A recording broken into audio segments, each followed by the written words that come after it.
Bonjour, je m'appelle Florian Mignot, je travaille dans l'équipe du support technique et applicatif chez Promega France. Je suis spécialisé sur les essais cellulaires et dans ce podcast, nous allons voir comment il est possible de suivre la dégradation d'une protéine d'intérêt. Lorsque l'on développe des approches pour dégrader une protéine à l'aide de PROTAC par exemple, il est nécessaire de démontrer la bonne efficacité de la dégradation. Généralement, des Western blots sont traditionnellement utilisés, mais ils ne permettent pas l'obtention d'un profil qui soit à la fois quantitatif, où l'on observe en fonction du temps et de la dose la dégradation d'une cible d'intérêt. Promega a développé un test très sensible et rapide en s'appuyant sur la technologie iBit. C'est une sous-unité de 11 acides aminés de la luciférase nanoluc. Ce peptide est utilisé tel un tag pour marquer la protéine d'intérêt à dégrader. D'autre part, le iBit a une forte affinité pour la sous-unité complémentaire large-bit, ce qui mène à une complémentation fonctionnelle de l'enzyme nanoluc. En présence d'un substrat adapté, il y a émission d'un signal de luminescence en l'espace de quelques minutes. Ce signal est exprimé en RLU pour Relative Light Unit et il sera proportionnel au niveau de protéines marquées iBit sur une très large gamme dynamique allant jusqu'à 7 log.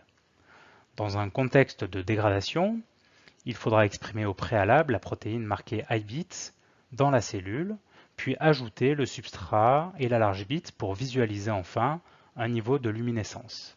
Puis ajouter notre traitement qui consistera à dégrader la protéine d'intérêt et qui se traduira par une diminution du signal de bioluminescence. Certains substrats permettront d'analyser en cinétique le phénomène de dégradation et également les phases de persistance et de recovery. Nous parlons ainsi de profil quantitatif de dégradation. Il y a plusieurs paramètres intéressants.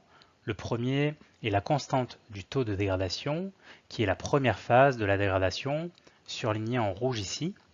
Cette constante du taux de dégradation débute à T0, avant l'effet de la dégradation, et va jusqu'à la dégradation maximale, appelée Dmax. Nous pouvons aussi déduire la DC50, qui est la Dmax à 50%, comme nous le ferions pour des inhibiteurs avec une IC50 par exemple.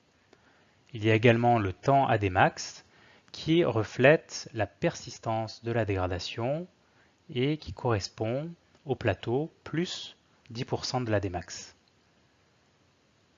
Voici maintenant un profil de dégradation pour la protéine BRD4 utilisée en présence d'un PROTAC MZ1.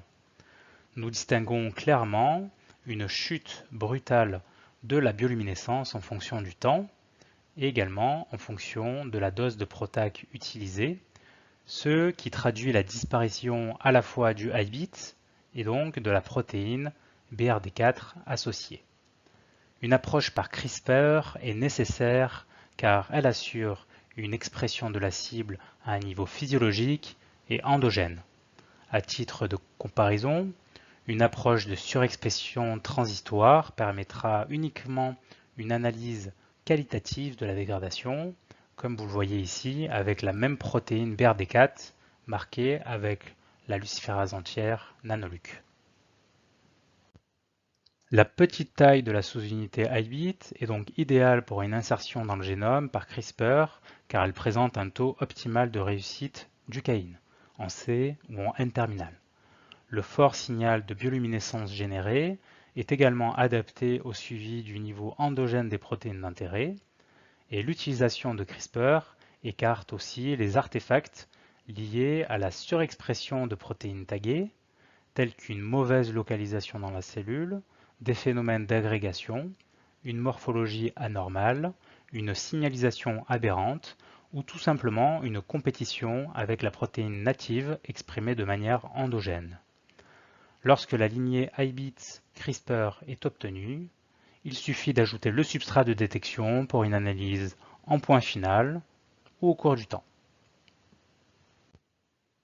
De cette manière, Promega propose une large banque de lignées cellulaires iBit déjà modifiées par la technologie CRISPR.